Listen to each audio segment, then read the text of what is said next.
Opportunities don't happen, you create them. हमें life में जो अपॉर्चुनिटीज मिलती है काम करने की, अपनी काबिलियत को दिखाने की, वो एक रास्ता होता है जो सक्सेस तक पहुंच जाता है। सक्सेस आसानी से नहीं मिलती, ये आप भी जानते हैं कि जीवन में सक्सेसफुल होने के लिए बहुत पापड़ बेलने पड़ते हैं, बहुत मेहनत करनी पड़ती है। अब सवाल ये उठता है कि मेहनत हमें किस चीज पर करनी होती है। अगर रीसेंट फैक्टर्स की बात करूं तो 2021 में बिजनेस या कोई भी जॉब का वर्किंग क्राइटेरिया पूरी तरह से बदल चुका है।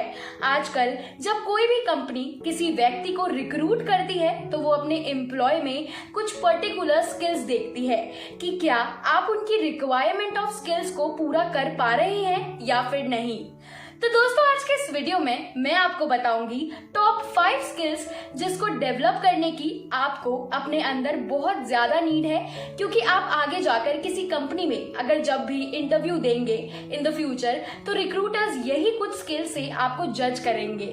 इसलिए इस वीडियो को एकदम आखिरी तक देखिएगा, क्योंकि हो सकता है कि शायद ये वीडियो आपको आपके सपनों की नौकरी दिला दे। आइए शुरू करते हैं। Number 1, interpersonal communication skill. We all know कि हम अभी जिस सिचुएशन से गुजर रहे हैं इस कोरोना पीरियड में पूरी दुनिया में आजकल सबसे ज्यादा कम्युनिकेशन डिजिटल प्लेटफॉर्म्स के थ्रू होता है, चाहे वो स्लैक ऐप पर हो, जूम ऐप पर हो, गूगल मीट पर हो, एक्सेट्रा एक्सेट्रा। तो ऐसे में बहुत ज्यादा इंपॉर्टेंट होता है कि आप अपना पॉइंट क्लियरली लोगों के सामने रख सके, जिनसे आप कम्युनिकेट कर रहे हैं उनके सामने क्लियरली बोल सके। और मैं आपको बता दूं कि इंटरेक्शन आपके personal relationships, successful problem solving और कन्वर्सेशन मैनेजमेंट को मेंटेन करने की चाबी है। ये हमेशा अपने दिमाग में रखें, हमेशा रखिएगा कि ये स्किल केवल इसलिए नहीं है कि आप सामने वाले इंसान को क्या लिख रहे हो या उनसे क्या बात कर रहे हो, but it's also about active listening and professional feelings. अब इंटरपर्सनल कम्युनिकेशन स्किल्स को आप खुद डेवलप कर सकते हैं। सबसे पहले हमेशा जब भी आप किसी से बात कर रहे हैं तो अपनी बॉडी लैंग्वेज का ध्यान रखें। एक अच्छे कम्युनिकेशन के लिए आपका अपनी बॉडी लैंग्वेज पर कंट्रोल होना बेहद जरूरी होता है, क्योंकि ऐसा कई बार होता है कि लोग बोलते कुछ और हैं और उनकी बॉडी लैंग्वेज कुछ और ही बोल देती है।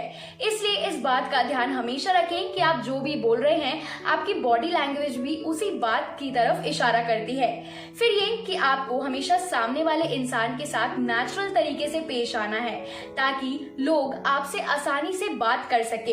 इसके अलावा कभी भी अपनी बातों को घुमा फिराकर नहीं कहें, इससे सामने वाले के मन में आपकी नेगेटिव इमेज बनती है। और तो और ध्यान रखें कि हमेशा सही भाषा का इस्तेमाल करें। जब भी आप किसी से बात कर रहे हो उस समय सही शब्द का चयन करें। कभी भी काम चलाओ या फिर सस्ते शब्दों को अपनी बातों में शामिल ना करें, क्योंकि जब आप अच्छे और इम्प्रेसिव वर्ड्स का यूज करने लगेंगे तो लोग आपकी बातों को और अच्छे से सुनेंगे, उन पर और ज्यादा ध्यान देंगे। Number 2, critical thinking. ये एक बहुत ही ज्यादा इंपॉर्टेंट स्किल है। क्रिटिकल थिंकिंग का मतलब होता है सोचने का सही तरीका। जब आपको कोई भी आइडिया आता है तो उसे लॉजिकल, उसका जो कनेक्शन है उसको समझने का ट्राई करें। क्रिटिकल थिंकिंग के लिए आपको कोई पीएचडी नहीं करना पड़ता है, इसकी कोई जरूरत नहीं होती। ये बहुत ही ज्यादा सिंपल है और एक रिपोर्ट में ये भी पाया गया है कि जिन लोगों में क्रिटिकल थिंकिंग की स्किल होती है वो ज्यादा सक्सेसफुल होते हैं। ये केवल वो स्किल है जिसमें आपको आउटसाइड द बॉक्स यानी कि किसी चीज को डीपली और एकदम हटकर समझना, सोचना होता है। ये स्किल डेवलप करना कोई मुश्किल बात नहीं है। अपने अंदर क्रिटिकल थिंकिंग को डेवलप करने के लिए खुद से सवाल करें कि मैं जो ये चीज कर रहा हूँ या इसके बारे में सोच रहा हूँ, क्या ये सही है, क्यों इसे मुझे ये करना चाहिए और क्यों मुझे ऐसा सोचना चाहिए, एक्सेट्रा एक्सेट्रा। आपको आइडियाज के बीच के लिंक्स को समझना जरूरी होता है। अगर आप किसी इशू पर सोच रहे हैं तो खुद से अलग अलग आर्ग्यूमेंट्स को आइडेंटिफाई करें। इस पॉइंट ऑफ व्यू से सोचने की पता कर चल सके कि जो आप सोच रहे हैं वो कितना ज्यादा वैलिड है। उस आर्ग्यूमेंट या इशू का आप स्वॉट एनालिसिस भी कर सकते हैं, यानी कि उसकी स्ट्रेंथ, वीकनेस, अपॉर्चुनिटीज और थ्रेट्स को पहचान कर। ये याद रखें कि जब भी कोई कंपनी हायर करती है किसी भी कैंडिडेट को तो क्रिटिकल थिंकिंग की स्किल कैंडिडेट में जरूर टेस्ट करती है। Number 3, emotional intelligence. जैसे जैसे आर्टिफिशियल इंटेलिजेंस और मशीन लर्निंग बढ़ गया है उसी तरह ना ही केवल खुद के इमोशंस को पहचानने, समझने और मैनेज करने की जरूरत पड़ती है, बल्कि आपको दूसरे के इमोशंस को भी समझना आजकल टॉप स्किल्स में से एक है जो कंपनीज अक्सर तराशती है। स्ट्रॉन्ग इमोशनल इंटेलिजेंस इतना ज्यादा इंपॉर्टेंट है कि वो हमें अलाउ करता है अपनी खुद की फीलिंग्स को समझने और इंटरेक्ट करने के लिए in a way that helps us build quality relationship and make decisions effectively. ये स्किल को डेवलप करने का सबसे आसान तरीका है कि जब आप किसी स्ट्रेसफुल सिचुएशन में हो जहां आपको बहुत ही ज्यादा गुस्सा आ रहा हो तो उसे कंट्रोल करने का ट्राई करें और काम रहने की भी कोशिश करें। और तो और जब भी कभी भी जब आपसे कोई इंटरेक्ट कर रहा है उसे अच्छे से सुने, उसकी कही हर बात को, हर छोटी से छोटी डिटेल्स को समझने का प्रयास करें और फिर ही रिस्पॉन्ड करें। हमेशा अपने गोल्स पर काम करें, सेल्फ मोटिवेटेड रहें ताकि दूसरे लोग आपसे मोटिवेट हों, सेल्फ अवेयरनेस रखें और हमेशा पॉजिटिव एटीट्यूड को बरकरार रखें। सो देखिए, इमोशनल इंटेलिजेंस स्किल जो है वो डेवलप करना बहुत इजी है और ये बहुत ज्यादा जरूरी है। Number 4, coding. जितनी हमारी टेक्नोलॉजी बढ़ती जा रही है उतना ही कोडर्स की डिमांड भी बढ़ रही है। कोडर का काम होता है सॉफ्टवेयर बनाने का। एक कोडर कोडिंग करता है जिससे आप सॉफ्टवेयर और एप्लीकेशंस यूज कर पाते हो। आप कोई भी वेबसाइट जब भी यूज करते हो, कोई भी एप्लीकेशन यूज करते हो, चाहे अपने कंप्यूटर पे कर रहे हो, मोबाइल फोन पर कर रहे हो, उसके पीछे कोई ना कोई कोड जरूर होता है।